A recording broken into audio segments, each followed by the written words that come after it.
In a world where borders are becoming increasingly blurred, what does an act of aggression from one nation to another truly mean for international relations?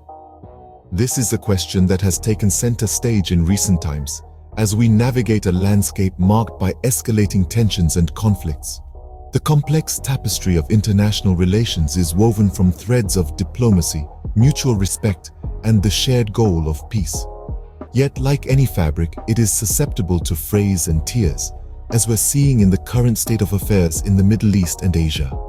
International relations are not just about the relationships between nations, but also about the collective responsibility we hold to maintain peace on this shared planet.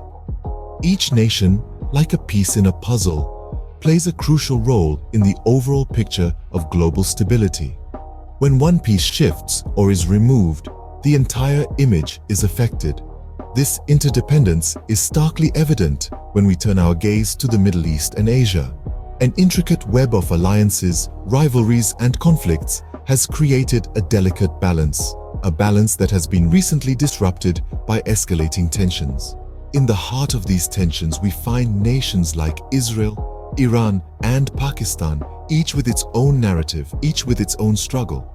We find the ongoing conflict between Israel and Hamas, the mounting pressure in the Red Sea, and the recent missile strike by Iran on Pakistani territory. These aren't isolated incidents. They're threads in a larger narrative of conflict and tension, each event influencing the next, each ripple felt across the globe. And within this narrative, we must also consider the human cost, the lives lost, the communities disrupted, the peace shattered.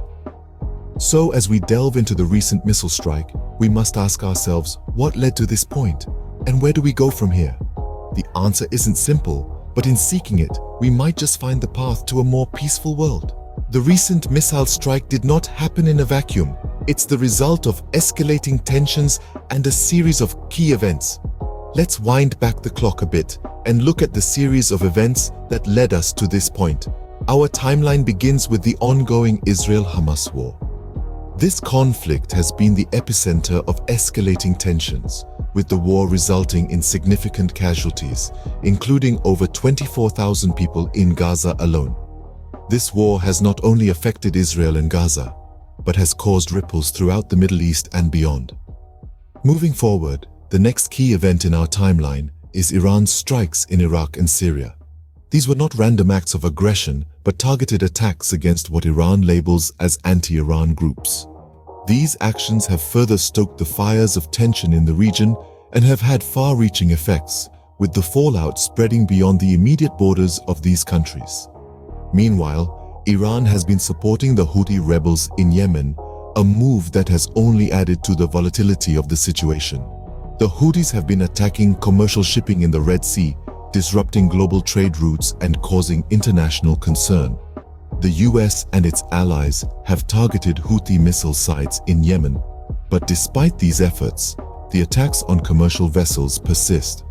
And then, we have the discovery by US Navy SEALs of advanced weaponry from Iran on a vessel headed for the Houthis. This discovery was a clear indication of Iran's involvement in the region's conflicts and its intent to further its influence and agenda. Finally, we reach the event that has brought us all here today: Iran's unprovoked missile strike on Pakistan. The strike, which Iran claims targeted bases of the militant group Jaish al-Adl, resulted in the death of 2 children. This action by Iran has been condemned by Pakistan, which has lodged a strong protest and recalled its ambassador from Tehran. Each of these events has played a part in escalating tensions in the region. They have each contributed to a complex web of conflicts and power struggles. And each event, each decision, each action and reaction brought us to this point: a missile strike on Pakistani soil. On an unfortunate day, a missile launched by Iran found its target in Pakistan, taking the lives of innocent civilians. Let's delve into the details. This missile, launched by Iran, was not an arbitrary act of violence, but a calculated move. It was targeted at the bases of a militant group known as Jaish al-Adl. This group is no stranger to controversy. being a designated terrorist organization by both the United States and Iran. The area that was targeted is a sparsely populated region, known for its smuggling activities. But despite the intended target, the missile strike resulted in the tragic death of 2 innocent children. Iran's foreign minister insisted that the strike was aimed solely at the members of Jaish al-Adl, not Pakistani civilians. However, this assurance did little to quell the outrage and condemnation that followed the strike. The Pakistani government swiftly condemned the attack, labeling it as illegal and warning of serious consequences. This attack didn't just strike a physical blow, but it also severely strained the delicate relationship between Pakistan and Iran. The diplomatic crisis that ensued is still ongoing, with both nations accusing each other of harboring militant groups. Pakistan lodged a strong protest and even recalled its ambassador from Tehran, showing the severity of this incident on their diplomatic ties. As tensions continue to escalate in the Middle East, this missile strike serves as a stark reminder of the devastating impact of conflict. It's not just about the nations involved, but also about the innocent lives caught in the crossfire. This act of aggression has left a mark on Pakistan, Iran, and indeed the world. In the wake of the missile strike, the world watches and waits to see the fallout. The aftermath of this event has been a whirlwind of diplomatic tension and international concern. This incident has not just affected Iran and Pakistan, but has sent ripples across the globe. Pakistan, in no uncertain terms, condemned the attack. The country has denounced Iran's actions as unprovoked and illegal, expressing grave concern over the death of 2 innocent children. This has led to a significant diplomatic fallout, with Pakistan recalling its ambassador from Tehran, a move that clearly communicates the severity of the situation and the depth of Pakistan's displeasure. On the flip side, Iran has remained resolute in its decision. The country insists that the strike was a targeted operation against the militant group Jaish al-Adl, whom they describe as an Iranian terrorist group. Iran's foreign minister has assured that the intention was not to harm Pakistani citizens, but this assurance has done little to assuage the rising tensions. As the news of the missile strike spread, reactions from other nations started pouring in. China, a significant player in the region, has urged both Iran and Pakistan to show restraint. The country has called for peaceful dialogue to resolve the issues rather than escalating the situation further. Meanwhile, the ongoing conflicts in the Middle East, including the war between Israel and Hamas, have only added more fuel to the fire, creating an intricate web of hostilities that is affecting the entire region and beyond. In the midst of this diplomatic crisis, Iran and Pakistan find themselves in a delicate position.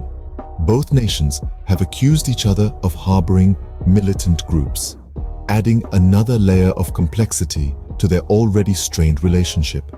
It's clear this missile strike has far-reaching implications, and only time will reveal the full extent of its impact. In the aftermath of such an event, we're left with more questions than answers. The missile strike on Pakistan's territory by Iran will undoubtedly ripple across the region and potentially the world. It's a stark reminder of the intricate web of international relations and how a single event can trigger far-reaching consequences. This situation could prompt a shift in alliances as countries evaluate their positions in the light of these developments. It also raises the specter of further conflict, as nations may feel compelled to respond, either defensively or offensively. Yet, amid these potentialities, there's also the hope for resolution. The hope that nations can come together to address such incidents diplomatically. The hope that instead of resorting to military actions, countries can engage in dialogue, seeking to understand and respect each other's perspectives and working together to find peaceful solutions. And it's a hope we must hold on to, because the alternative is a world marked by escalating conflicts and suffering. As we navigate this complex geopolitical landscape, we must strive for understanding, peace, and diplomatic resolutions to conflicts. Because in the end, our shared humanity is far greater than any borders that divide us.